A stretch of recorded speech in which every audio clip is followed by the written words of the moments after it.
वंदे मातरम। नमस्कार प्यारे साथियों, जय हिंद। मैं विवेक चौधरी। साथियों, आज की वीडियो में बात करने वाला हूं एसएससी वर्सेस बैंक के बारे में। एसएससी का सिलेबस, बैंक का सिलेबस। अगर मैं एसएससी की तैयारी कर रहा हूं, साथ के साथ बैंक की तैयारी भी कर सकता हूं क्या? या एसएससी की जॉब अच्छी है या बैंक की जॉब अच्छी है? इन दोनों की जॉब प्रोफाइल क्या है? हम लोग एसएससी का एग्जाम क्वालिफाई करने के बाद क्या बन सकते हैं? बैंक के एग्जाम को क्वालिफाई करने के बाद बैंक में क्या-क्या जॉब प्रोफाइल होती है। ये सब कुछ इस वीडियो में बताने वाला हूँ।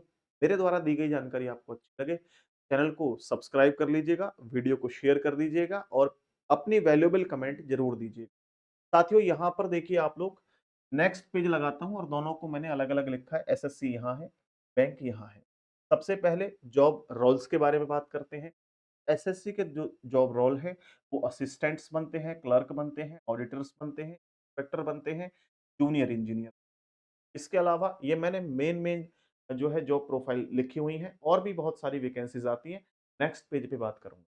अगर मैं बैंक के जॉब रोल की बात करूं तो जैसे आपने नाम सुना, बैंक पीओ, आपने सुना होगा बैंक क्लर्क या स्पेशलिस्ट ऑफिसर या आरबीआई या नवार्ड ऑफिसर्स, बहुत सारे ऑफिसर्स बनते हैं। वहीं अगर मैं डिपार्टमेंट की बात करूं तो एसएससी से डिपार्टमेंट होता है, यानी एसएससी के द्वारा जो वैकेंसीज आती हैं वो मिनिस्ट्रियल लेवल की होती हैं, मिनिस्ट्रीज लेवल की होती हैं या सेंट्रल गवर्नमेंट जो है ऑफिसेस के द्वारा जो है उनको देखा जाता है। एंड स्टैट्यूटरी बॉडीज आप लोगों की यहाँ पे काम करती हैं। इसके अलावा अगर मैं बैंक के बारे में बात करता हूँ, ये डिपार्टमेंट है आप लोगों का पब्लिक सेक्टर बैंक्स या रिजर्व बैंक ऑफ इंडिया के अंतर्गत, नाबार्ड के अंतर्गत। इसके अलावा वर्क प्रोफाइल की बात करें तो यहाँ इन दोनों के वर्क प्रोफाइल में थोड़ा-थोड़ा अंतर है। थोड़ा क्या, बहुत ज़्यादा अंतर हो सकता है। देखो, किसी को काम करना ऑफिशियली, किसी को काम करना बैंक में अच्छा लगता है। किसी को काम करना एसएससी के द्वारा जो वैकेंसीज़ आती है, इंस्पेक्टर बन के काम करना किसी को अच्छा लगता है, किसी को ऑडिटर बन के काम करना। ये सबके अलग-अलग पसंदीदा जो है वो जॉब हो सकती है। लेकिन जैसे मैं अगर अपनी पसंद की बात करूँ तो मुझे वर्दी वाली जॉब अच्छी लगती है। ऐसे ही आप सबकी पसंद अलग-अलग होगी। यहाँ पे अगर मैं वर्क प्रोफाइल की बात करता हूँ तो मोस्टली यहाँ पे एडमिनिस्ट्रेटिव, क्लेरिकल और फिक्स टाइमिंग वाली और लेस कस्टमर इंटरेक्शन वाली ये जॉब होती है। यानी कि हमें कस्टमर से बहुत ज़्यादा लेना-देना यहाँ पे नहीं होता है। वहीं बैंक की बात करें तो हमें सबसे ज़्यादा यहाँ पे कस्टमर को फेसिंग करना होता है। आप लोग जानते हैं सैकड़ों कस्टमर डेली बैंक में आते हैं और सबसे चर्चा करनी होती है, सभी की परेशानियों का निवारण करना होता है। इसके अलावा यहाँ पे फाइनेंशियल ट्रांज़ैक्शंस करनी होती हैं, लोन प्रोसेसिंग करनी होती है, ब्रांच मैनेजमेंट देखना होता है, तो ये काम होता है यहाँ पे वर्क प्रोफाइल में, बैंक में। यहाँ अगर मैं ग्रोथ पाथ की बात करूँ एसएससी में, यहाँ प्रमोशन जो है वो बड़े धीरे-धीरे होते हैं। यानी कि एकदम नहीं कि आए और 2 साल बाद प्रमोशन हो गया आपका, नहीं, लंबे समय बाद होता है, बट स्टेबल है, होता है। यहाँ पे ट्रांसफर वगैरह जो होते हैं वो लिमिटेड होते हैं। ऐसा नहीं कि हर 4 महीने बाद इधर से उधर आपको भेज दिया जाए। बट बैंक में थोड़ा-सा ये मुश्किल होता है, मैं बताऊँगा आपको क्या। इसके अलावा अगर यहाँ की लाइफ़स्टाइल की बात करें, यहाँ की जो लाइफ़स्टाइल है वो एक लिमिटेड समय आपको काम करने के लिए मिलता है। हालाँकि वहाँ भी जो है आप लोगों के समय होता है प्रॉपर, बट वहाँ टारगेट दिए जाते हैं, यहाँ कोई टारगेट नहीं होता है। तो यहाँ पर जो है स्ट्रॉन्ग जॉब सिक्योरिटी है। इसके अलावा यहाँ पर आपको जो, अगर मैं प्रेशर की बात करूँ ना, माइंड प्रेशर या किसी भी वर्क प्रेशर की बात करूँ, बैंक के मुकाबले काफ़ी हद तक कम है, ठीक है? लेकिन यहाँ दोस्तों देखिएगा, अगर वर्कलोड है तो डेफिनिटली सैलरी भी तेज़ी से इंक्रीज़ होती है। आप लोगों के प्रमोशन भी तेज़ी से इंक्रीज़ होते हैं। यहाँ अगर मैं लाइफ़स्टाइल की बात करूँ तो मोर डिमांडिंग होती है, टारगेट्स दिए जाते हैं, टारगेट के प्रेशर्स होते हैं आप लोगों को। इसके अलावा फ्रीक्वेंट ट्रांसफर्स होते हैं, यानी कि आप लोगों के ट्रांसफर लगातार होते रहते हैं, ठीक है? बट सैलरी जो है वो लगातार आप लोगों की ग्रोथ होती है। जब ट्रांसफर होगा, सैलरी भी बढ़ेगी और आपके जो टारगेट दिए गए हैं वो पूरे होंगे तो भी सैलरी बढ़ेगी। इस तरह की चीज़ें यहाँ पर बैंक में देखने को मिलती हैं। तो आप यहाँ देख पाए होंगे एसएससी और बैंक की दोनों में क्या अंतर है। देखिए, एसएससी, अब इनमें ये बात कर लेता हूँ कि दोनों में जो वैकेंसीज़ होती हैं वो कैसे-कैसे निकलती हैं। जैसे एसएससी की मैं बात करता हूँ, एसएससी में अगर मैं ऑफिसर्स की बात करूँ तो सीजीएल की वैकेंसीज़ आती हैं। सीजीएल के अलावा सीएचएसएल की वैकेंसीज़ आती हैं। इसके अलावा सीपीओ की वैकेंसीज़ आती हैं। हालाँकि ये डिफेंस का पोर्शन हो जाता है, पुलिस वगैरह जो आपने देखा होगा दिल्ली पुलिस में दरोगा वगैरह होते हैं, सीपीओ की वैकेंसी हो गई। इसके अलावा इसके अलावा मेरे भाई एमटीएस की वैकेंसी होगी और सबसे नीचे आपकी एसएससी जीडी की वैकेंसीज़ भी आती हैं। हर साल ये वैकेंसी आती है। एसएससी सीजीएल की भी, सीएचएसएल, सीपीओ, एमटीएस, जीडी, ये हर साल वैकेंसीज आती हैं। इसके अलावा दिल्ली पुलिस की वैकेंसी भी, दिल्ली पुलिस की जो वैकेंसी आती है वो भी एसएससी के द्वारा कंडक्ट करवाई जाती है। कांस्टेबल की बात कर रहा हूँ मैं, दिल्ली पुलिस कांस्टेबल। इसके अलावा मैं बात करता हूँ बैंकिंग। तो मेरे भाई बैंकिंग में अगर बात करते हैं तो 2 तरह की वैकेंसीज होती हैं। हालाँकि मेन रोल आपके बता रहा हूँ, एक तो आपके बैंक पीओ हो गया, एक क्लर्क हो गया। ये हर साल वैकेंसीज आती हैं, बैंक पीओ की भी और बैंक क्लर्क की भी। जैसे एसबीआई हो गई, इसके अलावा आप लोगों की जो है वो आईबीपीएस हो गई, या इसके अलावा आपका आरआरबी हो गया, ठीक है? इन तीनों में बैंक पीओ की जगह निकलती है, आईबीपीएस पीओ की जगह होती है, आरआरबी पीओ की जगह निकलती है। फिर क्लर्क की जॉब भी अलग निकलती है, क्लर्क की, है ना? आईबीपीएस क्लर्क की जॉब होती है, आरआरबी क्लर्क की जॉब होती है। तो ये जो है 1 साल के अंदर एसबीआई में 2 तरह की जॉब होगी पीओ क्लर्क की, ऐसे ही आईबीपीएस में, ऐसे ही आरआरबी में। और अगर मैं हर साल ये देखूं ना, इनमें सबसे ज्यादा वैकेंसीज कहाँ आती हैं, क्या एसएससी में ज्यादा आती है या बैंक में ज्यादा आती हैं? तो डेफिनेटली यहाँ पर वैकेंसीज ज्यादा आती हैं हर साल। यहाँ 2-3 साल के बाद एक बार बहुत ज्यादा बढ़ के आ जाएंगी, बट फिर उसके बाद में 2-3 साल तक लगातार 4,000, 3,000, 2,000 इस तरीके से आती है, ठीक है? हालांकि हमें केवल एक शीट चाहिए, उसके लिए हमें जरूरी है कि पढ़ना क्या है ये देखें। तो अब मैं इन दोनों के सिलेबस की बात करता हूँ। अगर इनके सिलेबस को आप देखोगे तो ऑलमोस्ट आपको देखने में एक जैसा लगेगा। ये एसएससी एग्जाम्स की मैं बात करता हूं, ये सिलेबस है कंप्लीटली। और बैंक एग्जाम्स की बात करता हूं तो ये सिलेबस है, ठीक है? अब जैसे एग्जाम टाइप आपके एसएससी सीजीएल, सीएचएसएल, एमटीएस आदि अब जो लिखवाए हैं मैंने, ऐसे यहां पर मैंने ये लिखवाए, आप लोग देख सकते हैं। Exam type IBPS PO clerk, SBI PO clerk, RBI assistant इत्यादि। इसके अलावा देखो यहाँ पर जो मेन हमारे सब्जेक्ट है वो सबसे पहला है क्वांटिटिव एप्टीट्यूड, यानी कि इसको हम कहते हैं मैथ्स।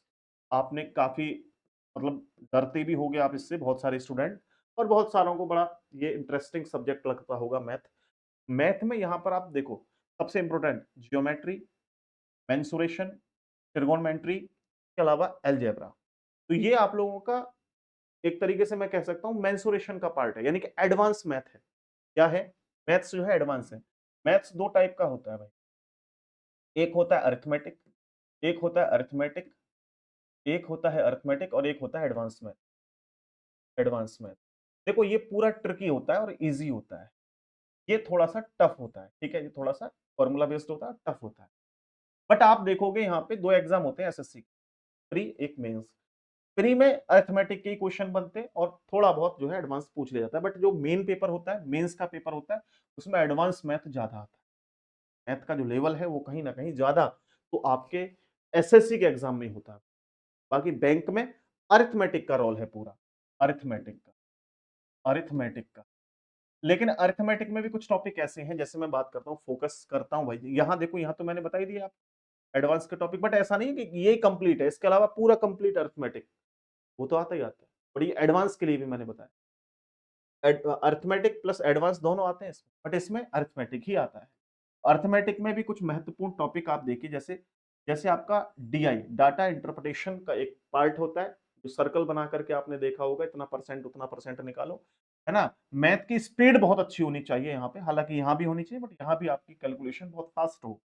सिंप्लीफिकेशन, सरलीकरण करना, नंबर सीरीज यानी कि नंबर सिस्टम वगैरह का जो पार्ट है, और आपको more more calculation intensive and time bound, यानी कि एक लिमिटेड टाइम के अंदर अंदर आपको जो है कुछ मेजरमेंट आपको दिए जाएंगे, कुछ कैलकुलेशंस दी जाएंगी, उनको सॉल्व करना हो।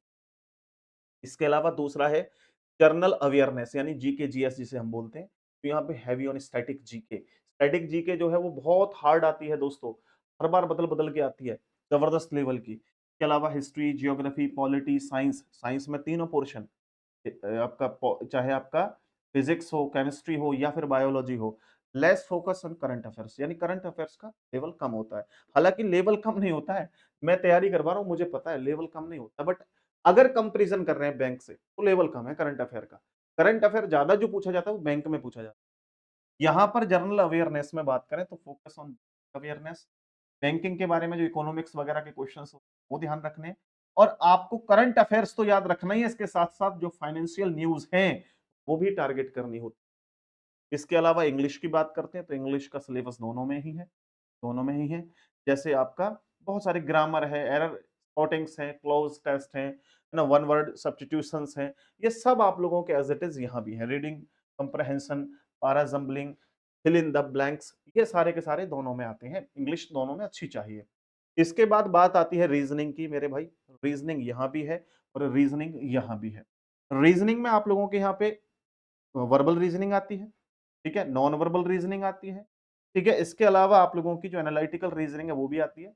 और ये सब मैंने लिखा है नॉन वर्बल में, मिरर इमेज, वाटर इमेज, बहुत सारे टॉपिक आते हैं, कोई एक दो नहीं है। पेपर कटिंग, पेपर फोल्डिंग, बहुत सारे टॉपिक हैं। तो टोटली इसमें कंप्लीट रीजनिंग आती है, वर्बल हो, नॉन वर्बल हो या एनालिटिकल हो। रीजनिंग की बात करते हैं बैंक के एग्जाम में, सबसे ज्यादा यहाँ पे वर्बल रीजनिंग एक टॉपिक है पजल यानी पहेली, दूसरा टॉपिक है सीटिंग अरेंजमेंट, तीसरा टॉपिक है इनपुट आउटपुट। इन पर सबसे ज्यादा फोकस रखना होता है। बाकी आते और भी टॉपिक हैं, सीरीज या इसके अलावा मिसिंग नंबर, ये सब टॉपिक आते हैं, बट सबसे टफ जो होते हैं वो ये टॉपिक होते हैं। इसके अलावा यहाँ पर आप लोगों को कंप्यूटर की नॉलेज होनी चाहिए।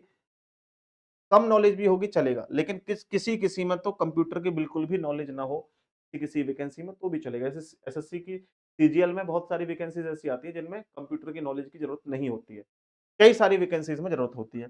बट यहाँ पे कंप्यूटर की आपको कंप्लीट हर एक वैकेंसी के लिए कंप्यूटर नॉलेज होना बहुत जरूरी है। तो ये कंप्लीट मैंने सिलेबस बताया। अब लेकिन अभी तक आप लोग ये कंपेयर नहीं कर पाए सर सिलेबस सेम है या अलग अलग है। तो मैं आपको बताता हूँ, इन दोनों का जो सिलेबस है उसमें 80 से 85% जो है चेंज होता है। जैसे मैथ्स में और करंट अफेयर्स में, रीजनिंग में, इन सब में मिला करके 15 से, या मैं कहूं 15 से 20% का जो है मेरे भाई वो अंतर होता है दोनों में, ठीक है। दोनों में 15 से 20% का अंतर होता है। तो यहां अगर आप एसएससी की तैयारी कर रहे हैं, पहले आप ये तैयार करिए कि हमें एसएससी की तैयारी करनी है या बैंक की करनी है। पहले आप ये करिए और कंप्लीट सिलेबस अपना कवर करिएगा। एसएससी का करें पहले, तो एसएससी की अगर चाहते हैं तो एसएससी का कवर करें, बैंक में चाहते हैं तो बैंक में करें। क्या हम लोग एसएससी बैंक दोनों की एक साथ तैयारी कर सकते हैं? कर सकते हैं।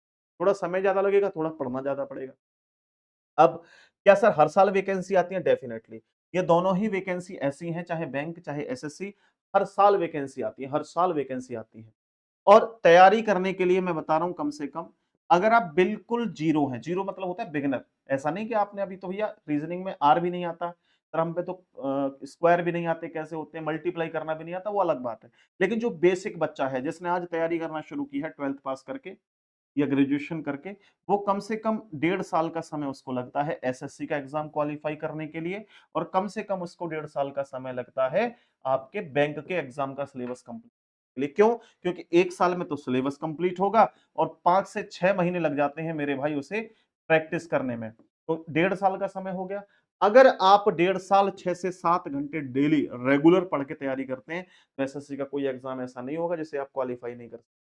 बैंक का ऐसा कोई एग्जाम नहीं होगा जिसे हम क्वालिफाई नहीं कर सकते। अगर 3-3 महीने पढ़ के क्वालिफाई करना चाहते हो, नहीं होगा।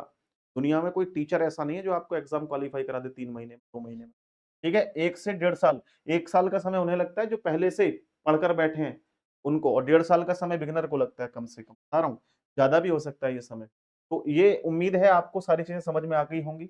अब अगर आप में से कोई भी स्टूडेंट मेरे साथ रीजनिंग कंप्लीट पढ़ना चाहते हैं, तो कंप्लीट रीजनिंग का बैच मात्र 399 रुपए में अवेलेबल है दोस्तों। इसमें लाइव और recorded classes, PDF notes, test series और लेटेस्ट पैटर्न पर कंप्लीट ये बैच करवाया जाएगा। चाहे आप एसएससी, बैंकिंग और पुलिस, सीसेट, रेलवे, किसी एग्जाम की तैयारी कर रहे हो, चाहे स्टेट लेवल का एग्जाम है, ऑल कॉम्पिटेटिव एग्जाम है, एसएससी बैंक, दोनों के लिए आप इसे ले सकते हैं। 2 साल की वैलिडिटी है, करीब 5.5 महीने में कोर्स कंप्लीट हो जाएगा।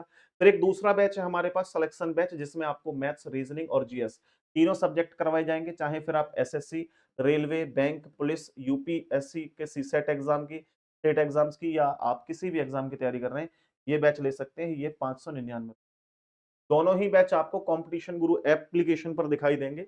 तो आप कंपटीशन गुरु ऐप डाउनलोड कर लें। इसके अलावा स्पेसिफिकली किसी एक इंडिविजुअली एग्जाम का बैच लेना चाहते हैं तो वो भी आपको मिल जाएगा, जैसे एनटीपीसी का बैच आया हुआ है।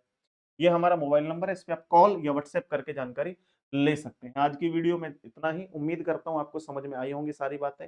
धन्यवाद एवं नमस्कार।